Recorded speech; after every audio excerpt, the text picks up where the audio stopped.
students, welcome back to my channel Solutions by Vanchika.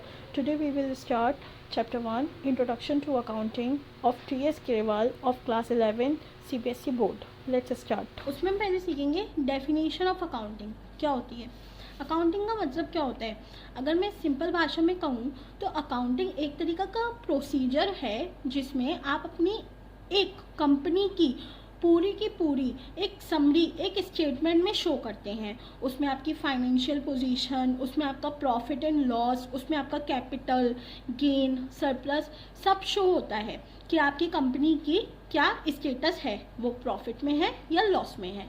हम इसके बारे में अच्छे से जानेंगे चैप्टर में और आगे देखेंगे। स्टार्ट करते हैं डेफिनेशन से। तो डेफिनेशन क्या है अकाउंटिंग की? Accounting is a systematic process of recording. ये एक तरीके का सिस्टमैटिक प्रोसेस है, मतलब सिस्टम वाइज चल रहा है। ये नहीं है कि हम पहले क्लासीफाई कर रहे हैं, समराइज कर रहे हैं, फिर हम रिकॉर्डिंग कर रहे हैं। हम सबसे पहले रिकॉर्ड करेंगे क्या ट्रांजैक्शन हुई है, फिर हम क्लासीफाई करेंगे कि किस चीज़ की ट्रांजैक्शन हुई है, फिर हम समराइज करेंगे उसको कि छोटे में क्रिस्प करेंगे, उसको एनालाइज करेंगे किस चीज़ की है, इंटरप्रिटेशन करेंगे कि हम उसका इंटरप्रिटेशन निकालें। हम कहते हैं ना कि उस वर्ड का मतलब क्या है, उसको पूरा समझेंगे। Financial statement transaction and communication the results to the users thereof, किसके लिए? जो कि उसके यूजर्स हैं। अब यूजर्स कौन है ये आपको आगे चल के पता चल जाएगा, बट मैं आपको बता दूं जैसे कि क्रेडिटर्स होते हैं, जैसे कि आपके एम्प्लॉयज़ होते हैं, जैसे कि एक्सटर्नल जो आपके में इन्वेस्ट करना चाहेंगे कंपनी में, उन सबको हम यूजर्स कहते हैं। The users of the accounting information includes, देखिए, owners, creditors, bank and financial institution etcetera. Okay, financial institution क्यों? क्योंकि वो आपको लोन प्रोवाइड करते हैं, जैसे कि आपकी बैंक्स हो गई, ठीक है। उसके बाद आता है इट गिव्स इंफॉर्मेशन ऑन, अभी किस चीज़ के ऊपर इंफॉर्मेशन देता है? रिसोर्सेज अवेलेबल, जो आपकी वहाँ पे रिसोर्सेज अवेलेबल हो उसके बारे में। How available resources have been employed and the result achieve by their use, जो भी उससे रिजल्ट आया है। करेक्टरिस्टिक्स देखते हैं अकाउंटिंग की। Identification of financial transaction and events, ये ट्रांजेक्शन को आइडेंटिफाई करता है कि क्या क्या ट्रांजेक्शन हुई हैं। वही जो इसके ऊपर मैंने आपको डेफिनेशन में बताया वही इसमें लिखा हुआ है करेक्टरिस्टिक्स में। ओके, सो आप उससे भी इसको देख सकते हैं। मेजरिंग द आइडेंटिफाइड ट्रांजेक्शन, उस ट्रांजेक्शन को मेजर करना, रिकॉर्ड करना अपनी बुक्स में। हम रिकॉर्ड कैसे करते हैं? अकाउंटिंग में हम इसकी जर्नल एंट्रीज पास करते हैं तो ये रिकॉर्ड होता है। जर्नल एंट्रीज से लेजर बनते हैं। ये आप अभी नहीं सीखेंगे, आगे चल के चैप्टर्स में सीखेंगे अच्छी तरीके से। क्लासीफाई करते हैं कि वो किस नेचर का है, समराइज करते हैं उसको, एनालाइज एंड इंटरप्रिटेशन और कम्युनिकेटिंग, ठीक है, आप उसको कम्युनिकेट करते हैं।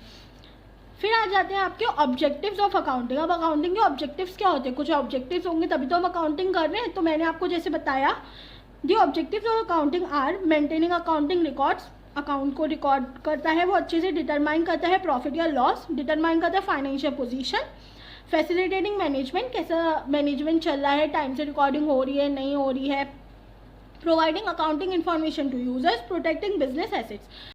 नेक्स्ट आता है फंक्शंस ऑफ अकाउंटिंग। अब अकाउंटिंग क्या क्या फंक्शन करती है? तो मेंटेनिंग सिस्टमैटिक अकाउंटिंग रिकॉर्ड्स, वो सिस्टमैटिक अकाउंटिंग रिकॉर्ड्स बनाती है। प्रिपरेशन ऑफ फाइनेंशियल स्टेटमेंट और final accounts, meeting legal requirement. आप देख सकते होंगे जो इसके ऑब्जेक्टिव्स में है या जो इसकी डेफिनेशन में, उसी से रिलेटेड इसमें सब कुछ आता जा रहा है। आपको कुछ अलग से नहीं करना है, सिर्फ आपको एक प्रोसेस समझना है कि एक सिस्टमैटिक प्रोसेस है।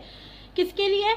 जो यूजर्स है उसके लिए है। अब उसी में आपके ऑब्जेक्टिव्स आ रहे हैं, करेक्टरिस्टिक्स आ रहे हैं, आपके फंक्शंस आ रहे हैं, आपकी लिमिटेशंस भी उसी में से आएंगी। लिमिटेशन माने कि क्या क्या कमियां हैं, तो वो हम आगे देखेंगे। फंक्शंस में हमने देखा communicating the financial information and assistance to management. अब आप क्या आ जाते हैं लिमिटेशंस टू अकाउंटिंग।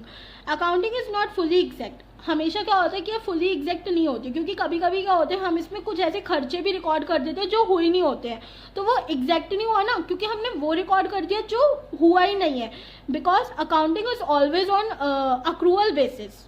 ओके, अब अक्रूअल बेसिस क्या होता है वो मैं आपको आगे बताऊंगी।